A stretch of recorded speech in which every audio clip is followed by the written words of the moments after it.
Ngayon, inaanyayahan po natin ang halal na pangalawang Pangulo na umakyat sa entablado kasama ang kanyang anak na sina Alta, Trisha at Jillian para sa panunumpa sa katungkulan.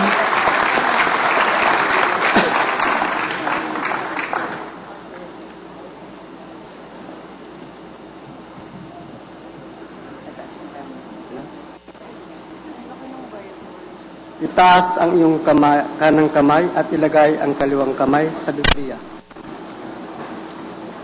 Ako si, banggitin ang iyong pangalan.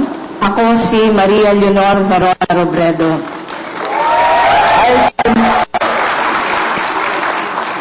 Ay taimtim kong pinanunumpaan. Ay taimtim kong pinanunumpaan.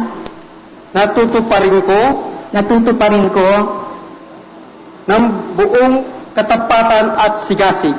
Ng buong katapatan at sigasig. Aking mga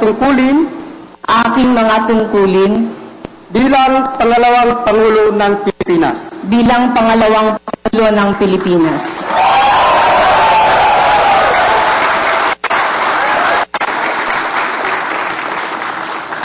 Pangangalagaan at ipagtatanggol ang kanyang konstitusyon. Pangangalagaan at ipagtatanggol ang kanyang konstitusyon. Ipatutupad ang mga batas nito. Ipatutupad ang mga batas nito. Magiging makatarungan sa bawat tao. Magiging makatarungan sa bawat tao. At itatalaga ang ating sarili sa paglilingkod sa bansa. At itatalaga ang aking sarili sa paglilingkod sa bansa. Kasihan nawa ako ng Diyos. Kasihan nawa ako ng Diyos.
Hi, ako po si Aljo Bendijo. Subscribe na sa PTV YouTube channel. I-click lang ang subscribe button.